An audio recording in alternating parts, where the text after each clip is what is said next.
Hello guys, my name is DJ Ola 7 Owen. We're Kwamadondo on your favorite podcast show, the Ola 7 Podcast Show, the best in the land. And happy holidays, guys. Tatopita Christmas, guys. Almost Christmas time. And I love Christmas. Ndo time nenda kumusha tichika rice ne chicken. Kutiri kumusha effect ndo paiurayiwa chicken. Tukuri bamba barora tinochiswa toka reserve you say Christmas. So you guys, I hope makachenga my road runner and everything. It's all sorted. So this is the segment, your favorite one, the on the spot segment. I'll be interviewing different personalities. Be it politicians, comedians, musicians, soccer stars, your business people. Now on this platform. And I'm thrilled, guys. I'm thrilled to be joined by the greatest of all time, one and only, who has been doing so well, extremely well, by the way, in the US, raising our Zimbabwean flag high. One who is not ashamed of, where they come from. Guys, but this one, guys, trust me, he's not ashamed. Zimbabwe, two-time finalist in the funniest comic in Texas competition, breakout comedian of the year 2023, made his first television debate on Comedy Central. Wow, that's big, guys. Let me just take a breath. That's big. Comedy Central, a Zimbabwean on Comedy Central. Guys.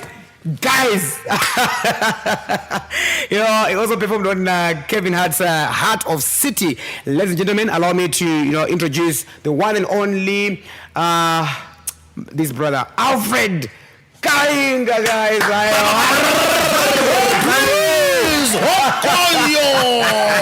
That's about DJ Ola 7. I'm happy to be hosting you, man. Let me tell you what I do. Yeah? As soon as I get off the airplane in the airport in Zimbabwe, I exchange my accent. Oh, why? Yeah, I station over the sea. Because they don't know what I'm talking to you. Never get to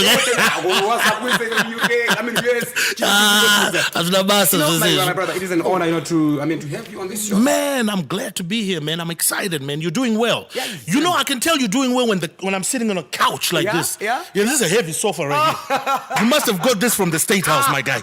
Because they don't just give sofas out like this, right? No, look now.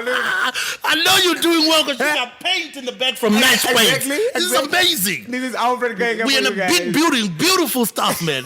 I like it. But many thanks to my brother here, Tinashe Mtarizi. Yeah. He just said, "Oh, no, come and use the premises for free." That's my guy. And we are here doing the most. Let me tell you what happened. 2017, the first show that I did coming home to Zim after being away for 17 years. Wow. Tinashe picked up the phone, man, and he was like, dude, I know you're coming out here. Yes. I want to be the sole sponsor. Wow. Yeah, we're going to make this thing happen. Wow. I know the guy, it was nice, but he was trying to pay me with paint after the show. I said,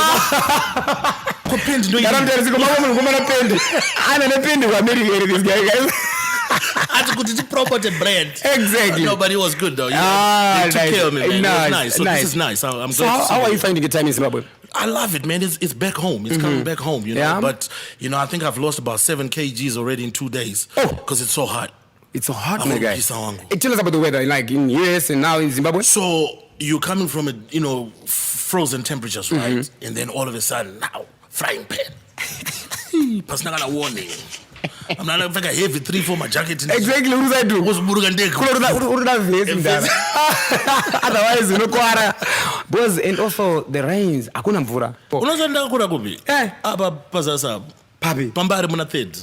Mumbaro. Kondri mwana wampilezi. Alfred. Veti graftiga. Alfred. Yeah, so I grew up in Barry, and I was raised by my mom and my grandparents there, and I went to Chitsere Primary School. Yes, in Barry. Yeah. And then from there I moved. I went to Prince Edward, from Form 1 to Upper 6. Yes. And that's where I think I honed my skill of talking, at Prince Edward. At PE, because hey man, there was a lot of guys. You're talking about 1,500 students. Wow. All boys. Hey. From all different walks of life. You had your white boys there, you had your colored boys, your Indian boys, and then I had the black boys. So you know what I'm saying? So you had to be sharp because those guys were pretty quick with it. The white boys would be like, "Hey, Mfana, I see you over there, Mfana." And the colored boys be like, say, you know, I'm gonna stab you with my knife, say. So you would be shocked. At school, what are you talking about? Prince Edward was one of the biggest mixed ghettos in the world. People don't know it. Wow. Let me bring out all the secrets. And then the Indians would bring all the food with the curry. Oh, yes, curry, because we're not used to it, right? You know, Indians, so you curry. So one time I remember I stole this Indian boy's lunch, curry and rice, you know, wangu. 30 minutes later, I couldn't sit in the class. I'm in the bathroom. During the most today. I can imagine. Yeah, they should never call it Indian curry rice. They should just call it shit quick. Guys, I'm done. The show is over. It's okay. That's the end. You don't know who you brought to this show. Hey, man. I'm not Alfred Kainga, the best comedian out of Zimbabwe. And this guy is doing the most in the US. Yes, but Lord, I want to understand, my brother, Alfred. Yeah. What profession would you say you wanted back then? Man, so when I left to go to the US, my intentions was to become an architect. Oh. Yeah, because you know how it is, Zimbabwean household. You tell your mother you want to fly overseas to be a comedian. Yes. I would have never left. She would have never bought the ticket for me to go. Be a comedian. Yeah, to be a comedian. Listen, can you listen to this idiot? He wants to go overseas to be a clown. And the one I said, exactly.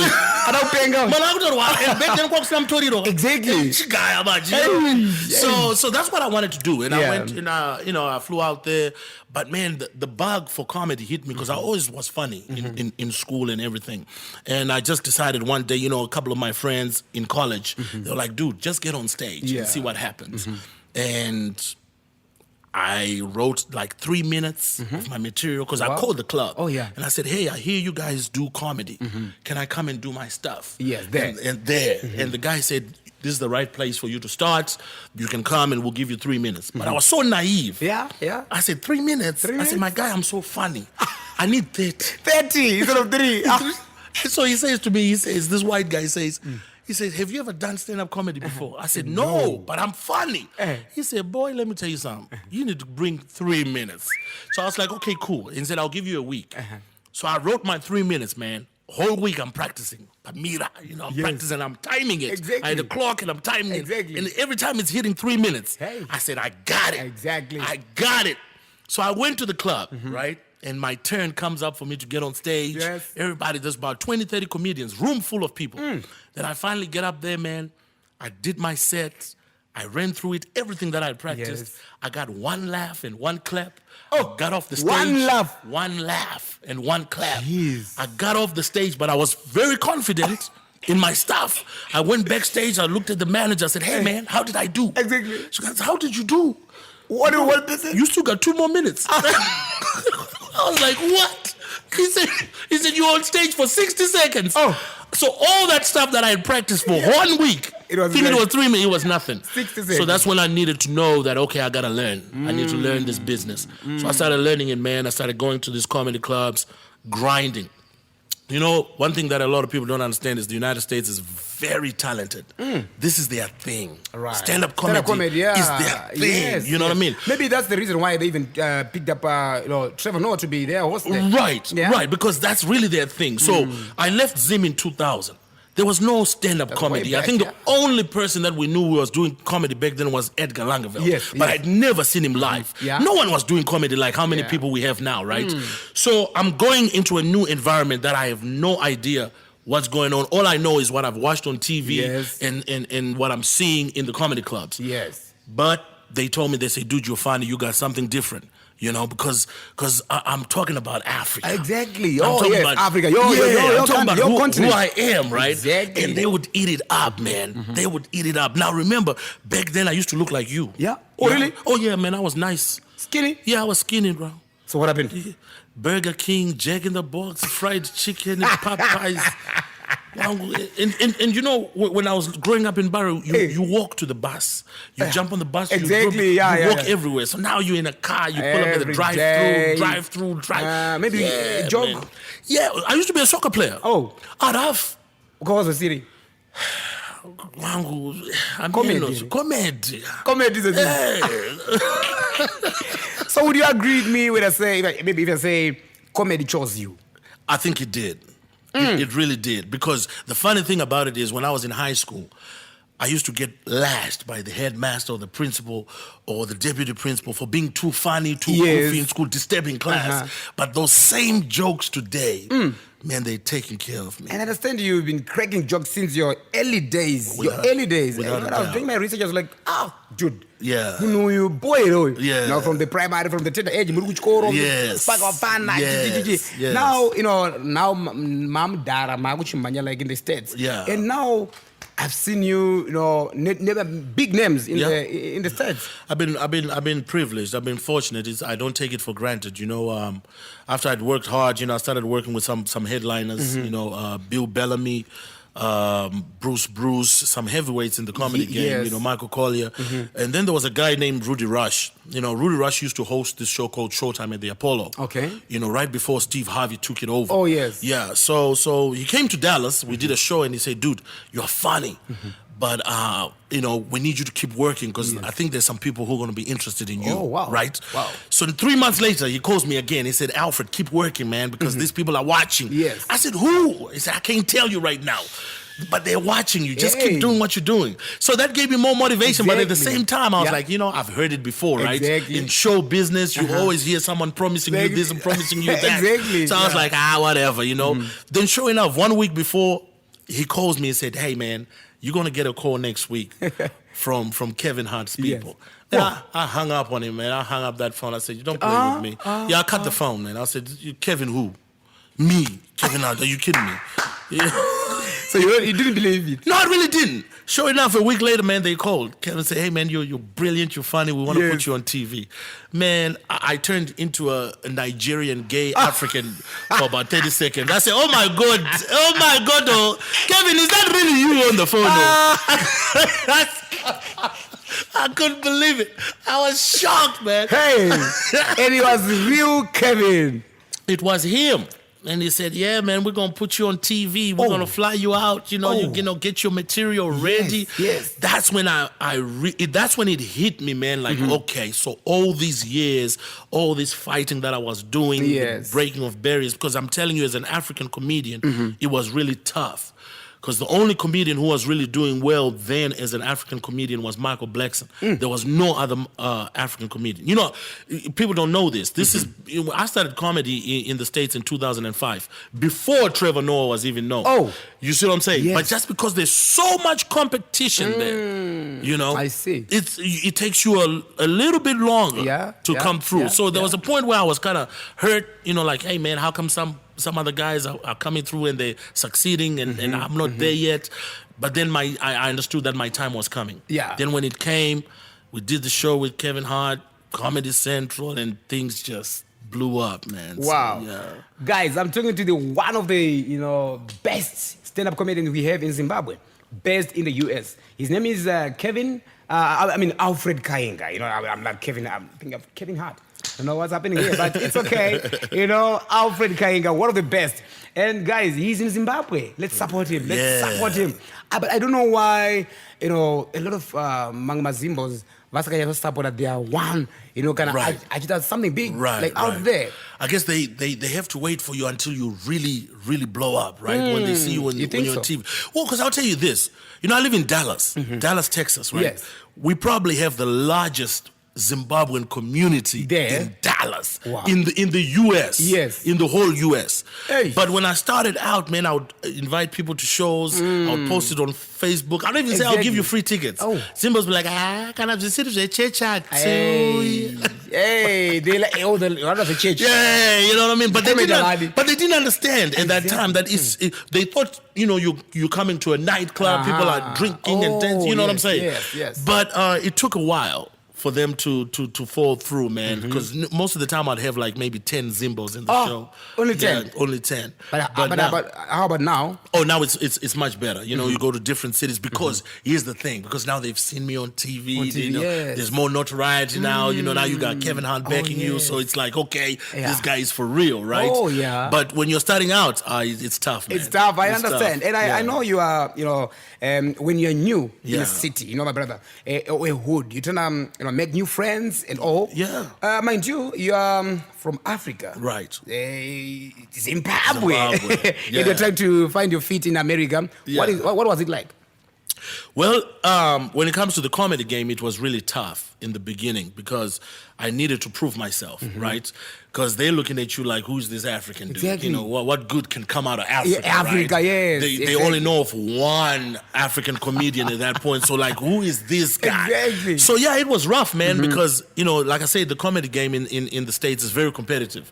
So I would get on stage, I would do my stuff, I would get off. And, you know, people would love it. Yeah. But then the host, they got this thing, man, where the host will come and he'll start dishing it on you. Yeah. Hey. So now the host, Africa, and it was brutal. Yeah. So I had to learn. I was like, okay, you know what? I think I know what they're doing. Oh. I'm going to flip the script. I'll write the material and make fun of myself first and make fun of Africa first, and then I'm gonna make fun of them. So if you laugh at me first, and you laugh at where I'm from first, when I start talking about you, you ain't got no choice to laugh. Oh, yeah. Because when exactly. Now you're 10. You see what I'm saying? Yeah. So it started working. So by the time the MC comes back on stage, he ain't got nothing to say no more. You know? Because I remember when I knew I'd really broken through when one of the guys started to make fun of me and the audience was like, nah, man, leave that dude alone. That African is funny, bro. Oh, yeah. Yeah, that African is funny. Let's talk about the accent. You know, how long did it take you, to catch up on the American accent? I don't have an American accent. Zimbabweans think I have an American accent. But I don't have an American accent. Really? Because when you're in America, the Americans will be like, yeah. Yeah. But when you're in Zimbabwe, people are like, yeah, that's an American accent. But I don't have an American accent. Okay. So we all know you as a stand-up comedian, but does it stretch further than that? Or we should just box you as a stand-up comedian? Well, I mean, at the end of the day, I'm still human, right? So I still got, you know, other things that I like to do. I'm an avid bird watcher. Can you believe that? I like to go bird watching. Oh, really? Yeah, man. Spare time, you know, my backyard. You know, I've even bought a set of binoculars, man. I like to watch birds. Wow. That's when you know you're getting old, my guy. When you start picking up hobbies like bird watching. Yeah, because I tried to go play soccer. Hey, listen, I was hurting for 3 weeks. 3 good weeks. 3 weeks, man, because I'm 43 years old now, man. So I was like, yeah, you know what? Let me find something else that's appropriate for my age. Yeah, you know, I watch soccer and I watch birds. Oh, I so love I enjoy that. So I understand you were hustling on the side because you know, I mean, you needed to we needed the money. Of course. Absolutely. Yes. So how did you start? So when I got there, and I'm in college, right? One of the best jobs that I ever did in the States that helped me when I was paying bills, I used to be a vacuum cleaner sales guy. What? Yeah. Vacuum cleaners. I used to sell vacuum cleaners door to door, bro. Jeez. Yes. Jeez, I can't believe it. Yeah. That is one of the hardest jobs that you can do anywhere in the world because it was a very expensive machine. The machine used to cost $3,000. Okay. And there's no appointment. You don't sell it in the stores. People don't come to you in the stores. You have to go to their houses in the neighborhood and knock on their door and say, hey, I'm just out here. I'm cleaning one room of carpet. Can you take a look at what I'm cleaning? Hey. Yes, man. So so now here you are. You're in Texas. You're a black guy. You're from Africa. You got an accent. And they're looking at you like, get off my porch before I call the police. But you're just trying to sell one so you can pay the bill. Exactly. You know what I mean? I see. Oh, guys. What an inspiring story. Guys, I'm inspired. From a vacuum cleaner sales guy. To be one of the best in the world. Yeah, man. Guys. Because at that time, I still believed that, okay, I'm doing this, but there's something bigger for me, right? So you'd work all day, and then after that, you go home, shower, get ready, go to the comedy clubs and do your shows. And but by then, how were you even juggling, you know, work and comedy at the same time? Because you know the good thing about it is comedy's at night. You know, all shows are at night. Oh yes. Over the weekends. So our comedy weekend starts Thursday through Sunday. So you have plenty of time to work during the week, and then go do your shows after that. Wow. Yeah. So in an interview that you did with Travis Wright, you mentioned that you were employed, and you would crack jokes at your colleagues, you know, and didn't that get you in trouble with your bosses, and also, I mean, instead of working on, so that's the good thing about the job that I was doing as a sales guy, because we were out in the field. So the boss was really not the boss. It was like one of your colleagues. So you're going out there, you're 4 or 5 guys, Yes. you know, maybe 3 girls in this whole van full of 8, 9 people. So on your way to the field, before you start knocking doors, from the office to the field, we're just cracking jokes. After work, when you're going back to the office, you're just cracking jokes. So that was my practice ground. It really, really helped me. You know what? When I learned that Jamie Foxx said this, he said 2 years of direct sales is equivalent to a college degree in communication. Oh, really? Yes. That's powerful. And I didn't know that. Just 2 years of sales, marketing is actually equivalent to a 4-year college degree. Because you're talking to people every day. You start learning, you know, different body languages. If I look at you, let me break him down so that he can release his hands. You see what I'm saying? So you start learning all those different techniques. And I use those in my comedy game today. Oh, so powerful. Alfred Kainga on the spot, the All the Same Podcast Show. So, what is the name of that cleaner who always say to you, Alfred, you remind me of Eddie Murphy? So I used to work at Walmart. Walmart is a grocery store. That was one of my first jobs. Yes. Right? So, because listen, you're fresh out of Africa. Any job you get when you first get there, you are happy. You understand? Yeah. Because now you can call home and say, hey, at least grafted it, but you are happy, fire, exactly, right? yeah. So I remember I'm cleaning the aisles, right? Yeah. I'm trying, and I'm singing, and I'm cleaning, and this guy looks at me, he said, why are you so happy cleaning floors? Exactly. I said, dude, I am just happy to be here. Wow. He said, you remind me of Eddie Murphy in Coming to America. Oh. But by the way, Eddie is one of my favorites. He's amazing. He's amazing, that guy. He's the greatest, man. How? He really is. So you know, much it's talent. crazy that he hasn't done stand-up comedy in 30 years, but they keep asking him to come back. Serious? Yes, he's 30 always done years. 30 years. I can't believe it. Yeah. So it was in 2005 when you embarked on this comedy journey, and in 6 months, you were already fed up. In 6 months. I was done. You know? However, someone told you that if you're going to be a great comedian, you will discover it in 10 years. 10 years. And if you're going to be a good comedian, you'll be discovered in 20 years. Yes. There Who you was go. that guy? That was Mr. Cooper, hanging with Mr. Cooper, Mark Curry. You remember that show? I remember. Yeah. I remember. Oh, yo. Yeah. That was hanging with Mr. Cooper, Mark Curry, because I was at a club called the Addison Improv. Yes. Right? And he was working there, and I got the chance to open for him. And I was like, yeah, man, this is probably my last show. Yes. I'm done. He said, you're done? I said, yeah. He said, how long you been doing comedy? I said, 6 months. That man laughed, man. I was going to say, Alfred, sit down. Let me tell you something. You're just starting. You don't even know who you are. Hey. This comedy thing is a journey, not a race. Yeah. Take your time. If you're really, really, really, really good, they're going to know you in 20 years. 20 years. If you're great, they're going to know you in 10. And so that's when the light bulb hit for me. And I tell you, the year that I did the Kevin Hart show, that was year 11 for me. And exactly after 10 years. You see what I'm saying? Oh. Yeah. So it was like a prophecy. Yeah, you know what I mean? was like a I wish he had said 5. Yeah. I wish 10. he'd been quicker. But 10, too much. Was too much. Yeah. So why did you want to give up?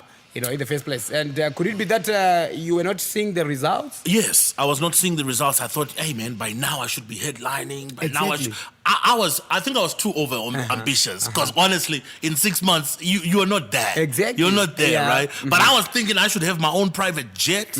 I should be doing stadiums. Yes. But nobody knew who the hell you were, bro. Like, who are you? You don't even know yourself as a comedian. Exactly. So what are you saying? So I needed to learn. So I learned from the best, and that helped me a lot.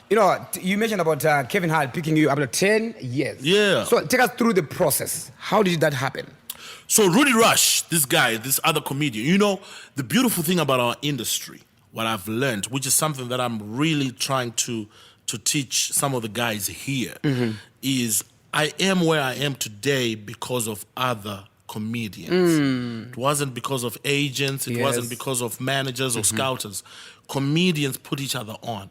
There's no hate in our game. Oh, right? yeah. So if this guy who saw me was a brilliant comedian, but he had so much love to say, Alfred, you're the next guy that I need to help. Yeah. to get to the next level. Yes. Even if it means you're going to pass me. Yes. I'm still okay with that because I've helped you. Yes. So he's the one who made the call and said, Kevin, you need to see this guy. So he sent Kevin my tape. And Kevin watched it. And Kevin was like, okay, we got a new show that we're doing. And we need him on there. So the show was basically where they would go from city to city, finding 3 of the best comedians in each city. Oh. Yeah. To showcase them, to put them on TV so Yes. the world gets to know who they are.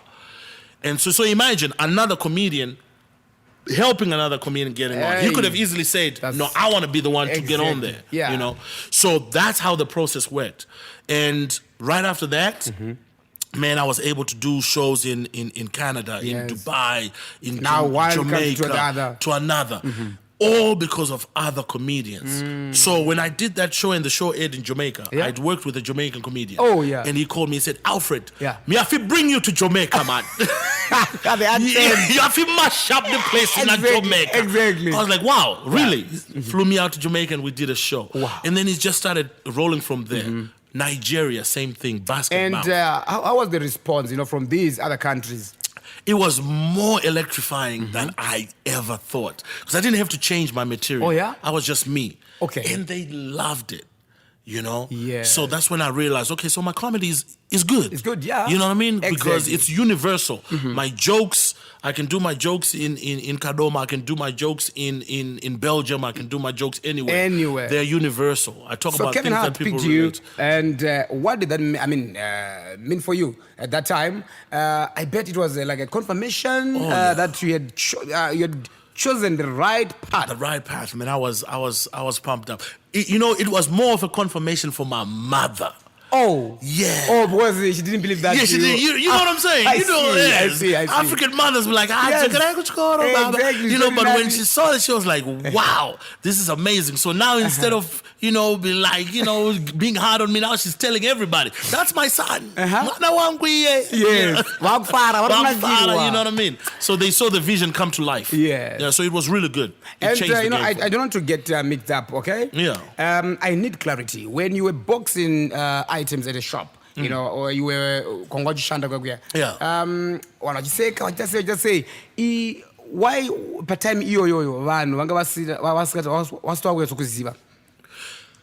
I think more so marketing. Marketing, right? Because you're there, but but you're busy cleaning the. So remember, I started comedy in 2005. Exactly. There was no social media. Yes. Social media came around 2008. Facebook, right? 2008, and then there was MySpace and High Five and all that good stuff, right?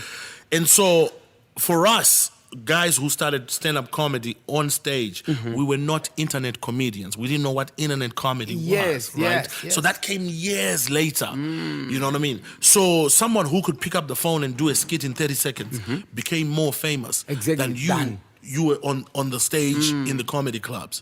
The only way you could get famous back in the day was if you got on TV. Yes. You know what I mean? Yes. Like your Richard Pryors, your Eddie Murphys, they were on TV a lot. Yeah. So then comedy changed when the internet changed. Now you got this internet comedians. Yes. On the internet. On the internet. Yeah. Then in Susu we were kind of left behind a little bit because we were like, nah, we are stage guys. Yes. We do our stuff on stage. But then yeah. it's like, okay, but you're doing your stuff on stage, but nobody knows who you are. Exactly. You might be funny. So I had to evolve and get on the internet as well. And so that's what helped. That's what changed. Now Alfred is big. Everybody's like, okay, this guy, so we're working it, exactly. So that we can keep getting bigger and bigger, So many successful people, have story to tell. Yeah. And those in those stories, either they quit their jobs or run away from home. Yeah. Both. But like you say, nah, mom's. Yeah. But it's funny how most of them, have similar stories. One machine, yeah. But my parents are wise with that. We did this, or we did that. All it was a hustle. It was a hustle. Like, you mean, I'm going to confirm at first. Say, mom's not going to believe this. Yes. Now that you are here, what is she saying now? Oh, she loves it. I mean, she's happy. My mother will actually ask, so, how many shows are you doing this month? Where are you going? Wow. What are the tours looking like? So she's more involved now. She's interested in knowing what's going on. And I think what helped me also, is I was alone in America, right? When I went. Yeah. So there was, pressure on the phone is different than pressure in person. In person, yeah. Guy, every day, for comedy clubs. I could have probably easily quit. Yeah. But because I was by myself, it helped me to keep going. And they surrounding They were pushing me. Exactly. They were the guys who was like, you got this. Because they're Americans. Exactly. They don't know any better. Exactly. Like, man, you can be hungry every day, but as long as you're doing what you love, do what you love. Exactly. I like that. So guys, I'm talking to Alfred Kainga here, the best comedian, he's best stand-up comedian in Zimbabwe, Africa, and the world as well. Yeah. You guys. I like that. You guys. Yes, man. You're going to appreciate this talent, man. Pure talent. And that's Alfred Kainga. So how does one even know that they are ready, to be in this space, like comedy? I think you just feel it. There's a time and a moment where you're on stage where everything you're saying is hitting. Everything. You can even cough and people will laugh. Yeah. That's when you know, okay, I got this now. Yes. I got this. So, where there's no more spaces anymore. Yeah. Where people are just like, oh my gosh, stop. I've had enough, Yeah. So what was your first time on stage like? Your very first time on stage? Apart from that open mic stage. Exactly. So my first paying gig, at this point, man, I'm polished. So they gave me 10 minutes. Yes. Right? And it's no longer 3. It's no longer 3. It's now 10. Now it's 10. Man, I went. So back then, let me tell you a story about me. Yeah. Man, I've always been a crazy guy. I had this vision where I wanted to be a clothing designer / comedian. Yeah. So, man, I went home and cut up this jacket. I went to the thrift store. I bought glue, paint. Yeah. Then I made my own jacket. Listen, man. You might find the old clip is on YouTube. It's very old. It's still there. With that same jacket and the shirt. Because I used to call myself the Alley Cat. Alfred the Alley Cat. Alley Cat. Oh, yeah. The Alley Cat right here. Man, Guys, listen, that jacket is even worse than the Umbero blood. Even Umbero. But Mama Pindwa need which is the I was going to be the P. Diddy of comedy. Clothing line and comedy. But that one did you work out? No, that one I left that one behind. I left it alone. Then but that show, they paid me $50 for that show. $50 for 10 minutes. $50. When I killed because I was on stage and I was just hitting it. Exactly. And then I was done, and it was my first standing ovation, where everybody gets up from their seat and they're like, wow. I said, you know what? It must be the shirt and the jacket. The jacket. Yeah, man, I need to make more of these. Exactly. Did you make? No. No, I couldn't do it. No, that stuff was ugly, bro. That stuff was terrible. I don't know what it got. I think I will check it on YouTube. Yes, I would definitely go and check it on YouTube. That's ugly. But anyways, how far true is that? For performers, every single time they go on stage, they are always nervous. Despite being there, or countless times on stage. Very true, man. Very true. Is it the same case with you? Absolutely. Because, man, the audience is different. Every time you get on stage, the audience is different. It's different. So you're always saying to yourself, I hope they like what I'm bringing. I hope they like what I got. Yeah. I hope they're going to laugh. Exactly. Right? So I'm always nervous the first minute or two. But once I get in my groove, once I get that first big laugh, then I'm good. Yeah. First big laugh. Yeah. When I'm backstage, man, I'm sweating, man. I'm especially when you're watching someone else who's on stage killing it. And you're like, man, get him off the stage now. Am I going to beat this one? Am I going to get him off now? Yeah. And that's why you see comedians in the back asking, how many minutes does he have? Oh, it's like panicking. He's panicking. That's panic mode. Yeah. Oh, I see. Oh, no, it's too much. Yeah, I think he's going over his time. Exactly. Like, no, he just got on stage. He's panicking. Bro. I see. So how do you prepare, before going on stage? Well, I meditate, I pray. I'm a believer, so I pray to God, and I'm just like, help. This is the gift that you gave me. Let me use it. And I hope these people receive it. So, yeah. It's been good. It's been good. I enjoy it. And, you've toured in so many countries, Nigeria, South Africa, Mexico, Jamaica, and so forth, So do you study their ways of living and languages as well? That's the best, right? What I've learned now is when you get to a place, a new place, just observe the things. You can stick to your material. Exactly. That's fine. But that first 5 minutes, talk about that place. I see. My gosh, exactly. They will love it. And they'll relate as well. They will relate. Nigeria. You think we got potholes here in Zimbabwe? My guy, these are nothing here. Potholes? Nigeria got potholes, my guy. Oh, listen, how do you know? They got serious potholes. One time we were driving from the airport, right? And another truck hit a pothole so hard, the chickens landed in our car. My God, chicken. And my guy, we took the chicken. Exactly. I was going to say the same. No way. No. So when you talk about stuff like that, they love it, man. People love when you make fun of their country. Exactly. Jamaica, the same thing. You know what I mean? When you come to Harare, it's the same thing. Same thing, yeah. Then you go into your material. But once you show them that you appreciate their place, they love it. Oh, I like it too. Yeah. And have you ever cracked a joke and there was no response at all? As in, the joke wasn't hilarious enough? Not a joke per se, but I've done a show in my early years in the comedy game where I was just hungry for work. Exactly. And for stage time. And they told me there was a country band, a Texas country band playing. And they said, you need to come and do the recess show when the band takes a break. Oh, yes. The worst show ever. You talking about cowboys sitting in the audience, drinking and being loud. Hey. And I was the only black guy in the room, and I'm trying to... And one guy was like, he ain't funny.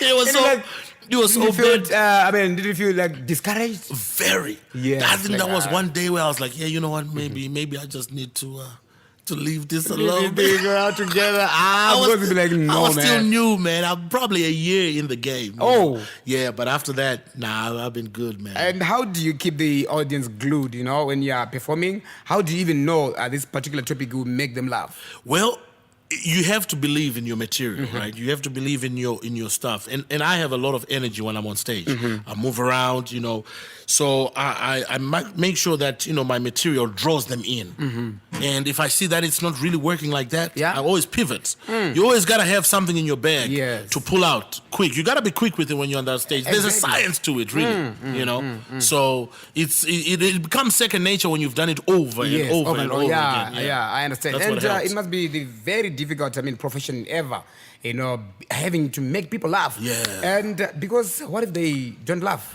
Then what? I didn't know this, man, but somebody told me that one of the greatest fears of people is the fear of dying by fire, right? And the fear of public speaking.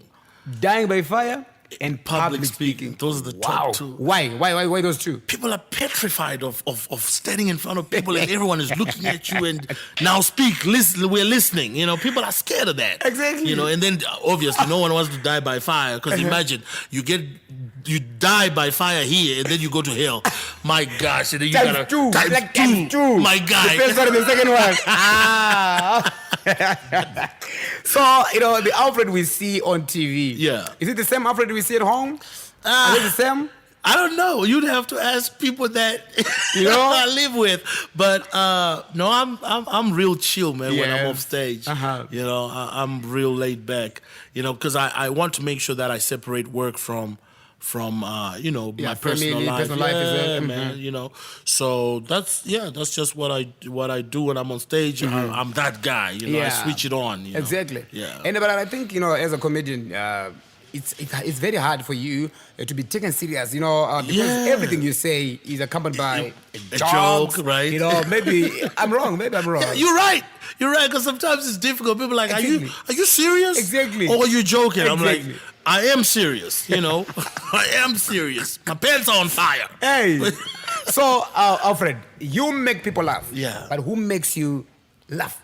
Man, that's funny you asked that because now it's very hard for me to laugh at a lot of people. But I'll tell you who has been making me laugh exactly this whole week. Job Praiser. Job Praiser? What?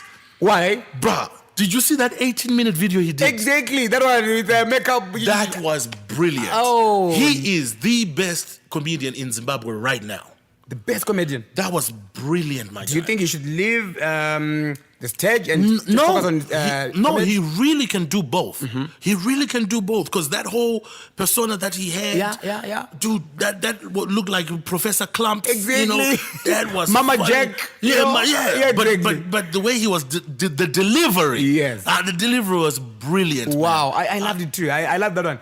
But you know what, Jab Praiser, most of the times, like on TikTok, if you check Jab Praiser's TikTok, he's funny. just a funny guy. Yeah. He's just a funny guy. I've been following him for a long time, and his skits are really good. So do you think he should pursue the... Absolutely. Yeah, I think he'll be a great actor as well. Comedic actor. Serious. Take this one. Wangu, do it. We'll do it together.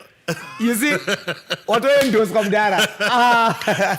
funny. So, as humans, my brother, we have this tendency of saying, oh, he's a comedian, he's always happy, he makes us laugh, yeah. But yet we don't know what happens, behind closed doors. Right. So you're also human and go through, things. And most comedians find it hard to open up. Hence, the saying, comedians are the most depressed people. Yeah. Do you agree? You know, I've been blessed, man. I really, really have, and I thank God for my upbringing. You know, I have praying grandparents. I have praying, mother. Yeah. So I was rooted in prayer. So that helped me a lot to go through things. Yes, I've seen a lot of depressed comedians. Yeah. But I cannot say I have been one of them. I enjoy what I do when I'm on stage and even when I'm off stage. Yeah, I deal with life. Exactly. I deal with things, like but just like yeah. everybody else. Yeah, exactly. But depression, I thank God it has not come to me. But I've seen it, and I wonder, some of the best comedians, I'm like, wow, why are you depressed? Exactly. What's really going on? Yeah. It's a real thing. People get depressed, but I'm just grateful that I haven't had to deal with that. Yeah. So besides going to the movie trading company, where you would catch, or watch movies. Yeah. Comedy, which motivated you. Dude, you did your research, man. Did your research. So what inspired you to keep going even when sometimes you felt like it was not bringing any results? So the movie trading company is a store where they sell these dollar DVDs. Yeah. Man, after I got on stage the first time, I was like, okay, I gotta learn this thing. Yeah. I went there, man, and I think I bought 20 DVDs of nothing but stand-up comedy. Oh, yeah. Yeah. So I was just watching them, in my free time. Yes. I was watching and I was learning. So what shocked me back then was all the guys we used to see back here in Zimbabwe, right, on TV shows. Yes. Like Martin and Sanford and Son. Yes. All those guys, they start out as stand-up comedians. And then they moved to TV to do comedy TV shows. Yes, TV shows, yeah. So now I was watching their stand-up comedy before they got on TV. Oh. So that's what I was getting at the movie trading company. That was my university right there. Wow. So I was learning from them. I was like, are you serious? These guys, I thought they were just actors. Exactly. No, they're stand-up comedians. That's powerful. Yeah, so that's what inspired me, because I was always a big fan of Martin Lawrence. Exactly. Seinfeld, all the stuff we used to watch back here. Here in Zim. Who'd have ever thought, My guy. Yeah. And now I'm working with these guys. I'm happy for you, man. I'm happy for you. So for 20 years, 20 plus years that you've been in the comedy scene. Yeah. Have you reached that stage in life where you'd say, or maybe where you always wished to reach? I never expected it to be here, bro, to be honest with you. So I'm grateful for it every single day. Yeah. Because I never thought I would meet all these people that I've met. I never thought I would fly, so many parts of the world and make people laugh. So for what I've done, I'm happy with it. And having sold out shows must be the biggest sign that you're doing very well.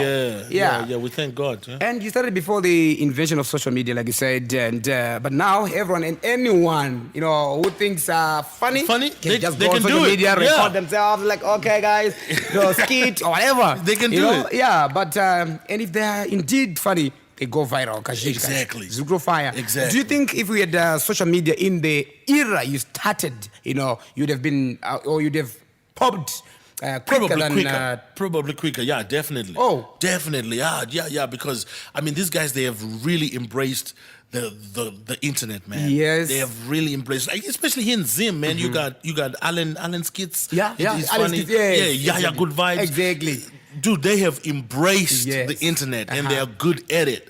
So, you know, these are the AMA 2000s, right? 2000. Yeah, yeah, they're doing very well. So they're I making believe money out of it. They really are. Yeah. And you can't help but celebrate that, because that's another avenue, right? Yeah. So if that had happened back in the early 2000s, I'm sure we would have jumped on it, you know, a little bit sooner. Exactly. Who knows? Yeah, very true. Yeah. So who are some of the amazing comedians you have shared stage with? Gosh, man, the list is crazy. So there's this guy, his name is the New York King of Comedy. I got to give a shout out to Capone. He took me on the road for 3 years. They call him the gangster of comedy. yeah. So you should watch some of his stuff. Yeah, I will. Yeah, Bill Bellamy, you know, he was in a lot of movies. Pierre, Michael Collier, of course, Kevin Hart. And so, yeah, it's a long list, man. DC Young Fly, you know, right now he's one of the hottest comedians. Yes. Yeah, I just did the show with him in DC where I won the Breakout Comedian of the Year. Wow, that's big. Yeah. That's so big. he was the host, so that was huge. Wow. That was So huge. here we have comedians who have been doing well here in Zimbabwe. The likes of King Kandoro, Comic Pastor, Elijah the Slick Pastor, Jock Vikela. You know, the list is endless. And of course, we must keep do you have your eye on someone here you would say you'd love to work with? So, you know, every year that I've come home, like I've done shows in 2017, 2018, and then now this year. Yeah. I've always worked with the local comedians. Yeah, so I've worked with Long John. Yes, Long John, it's good. Oh, I can't call him Long John anymore because now he's over in America. He changed his name now. Yeah, he calls himself Lenmo Jonasi now. So he went to, you know, to Lenmo Jonasi, but he's doing really, really well in the States. You know, and I was able to work with him when he was still here, which is great to see. There's a guy named, I worked with Q Dube as well, you know, before you talked about Zimbabweans don't wear deodorants. It's terrible.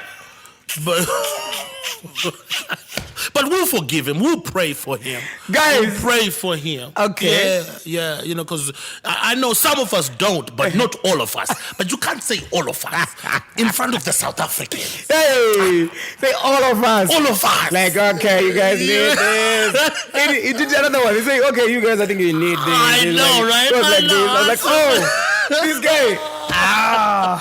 But that's my guy, though, man. That's my guy. I felt bad for him though when it happened, but and he was trolled big time on social media. Yeah, he was, and he was trolled, man. I think he learned. Hey, what's your take on what he did? I just told you, that was a terrible joke, brother. So as comedians, do you sometimes make jokes that you regret later? Say, oh, I should have done this. Yeah, but unfortunately, that joke was recorded on a podcast. So sometimes we do jokes in front of an audience and no one is filming. And you be like, man, I'm never doing that again. But this one wasn't like on record. On record. So it was like, you can't relieve that. And even if you try to delete it, we will still find it. You know? Man. Yeah. So, you can't. It's hard, especially I think in being in South Africa, right? You know the way that some of the South Africans feel about our Zimbabwean people. So to just throw a whole bunch of Zimbabweans under the bus like that, dude, that ain't cool. It wasn't good. No, it was not. It was not. You know, I said buy them the deodorant then. Buy them the deodorant. How much is it? Buy my tracks. I have Zimbabwe. I can't have a deal. Guys. Maybe you should have told or approached Nivea. Say, guys, okay, you can supply every Zimbo household with one deal.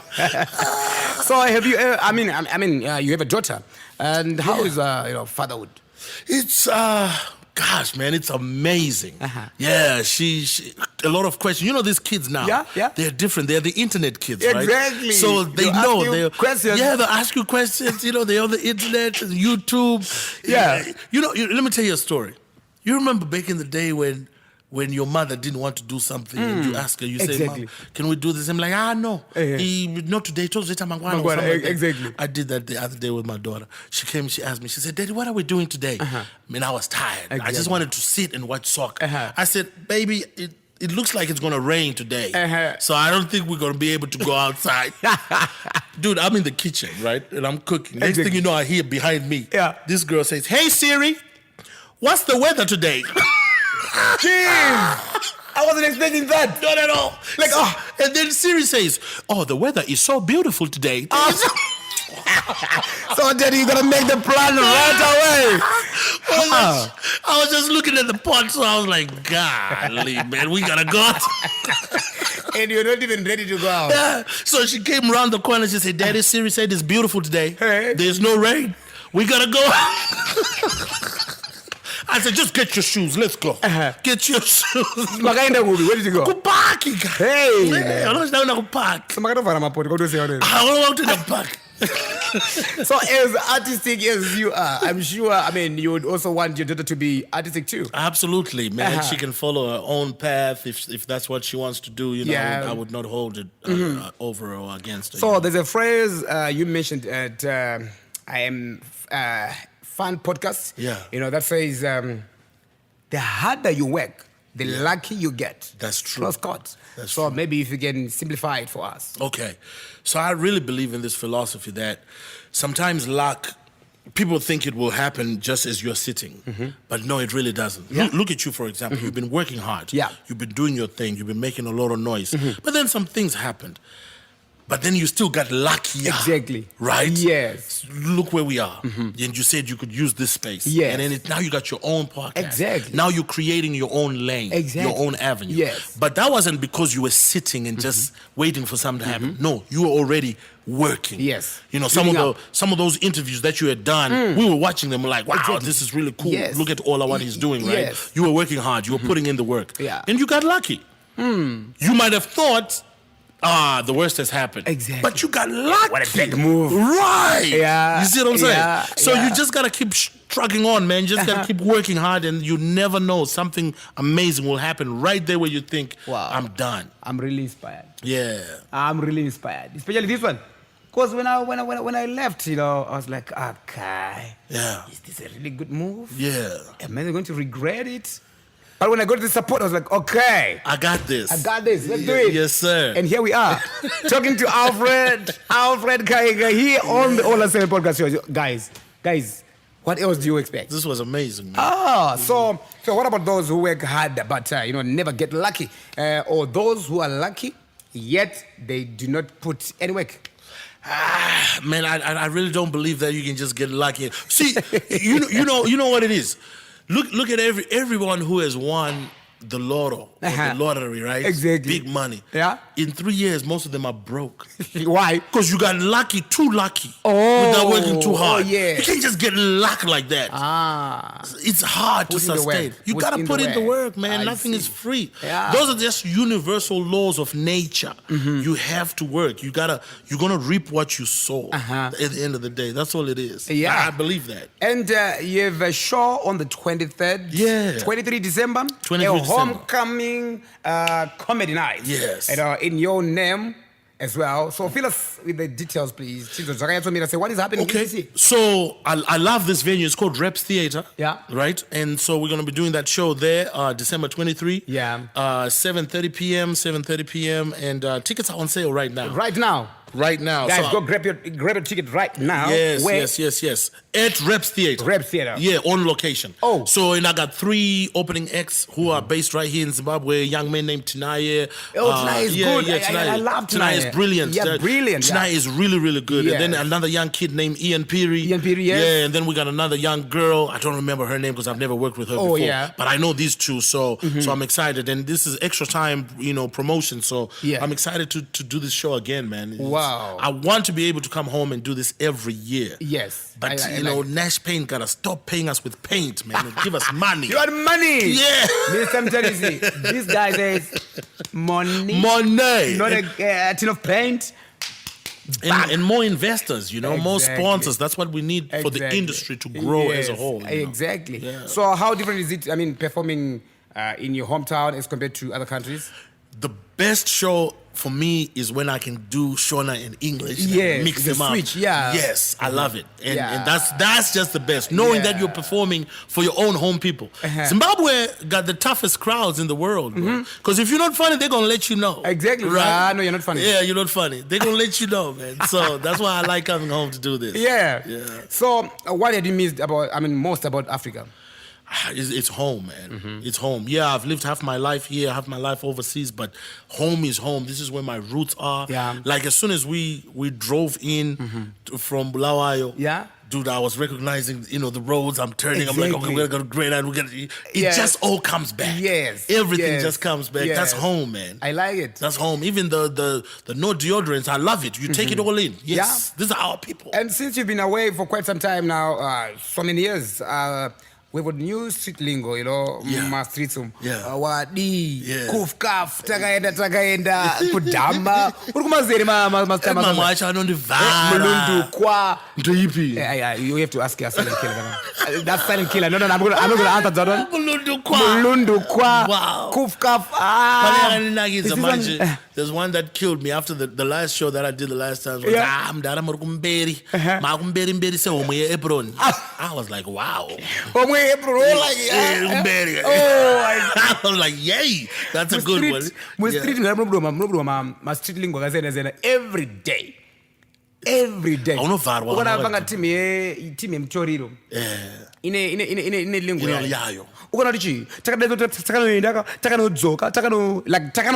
like it's like you have to repeat that takano for several times, like takano garana Alfed Kainga takano buda futika takano tanki takano penza. These Mchoro guys. You'll be so confused. And you'll be like, okay, it's not difficult these days to see if this one is Mchoro guy or not. You just hear the language. Just listen to what like, they're okay, saying. Takano, like, dude, what are you saying? Like, Kingo Yazo Tara straight. Like, Takano. And they create their own stuff, man. Yeah, so it was nice having you, my brother, on the show. Man. And how is the future looking for Alfred, our superstar? It's looking bright. We got some big things in the works. Look out for some really, really, really big things. Yes. I can't say it right now because I just got new management, new agents. Wow. So yes, man. Wow, that's so big. they're working hard for me. So yeah, but it's gonna be big. It's gonna be big, and we're gonna continue raising the flag of our country. Because I always mention where I'm from when I'm on stage. Wow, they gotta know. Exactly, they gotta know. That's what I love about you. Yeah, because you have to be proud of who you are, absolutely, where you come from, and your people will be like, oh, he's one of our own. Exactly. I'm not going to name drop. There's a certain lady in South Africa. She said, no, I'm not a Zimbabwean. Wow. Yeah, in front of the camera like this, I'm not a Zimbabwean.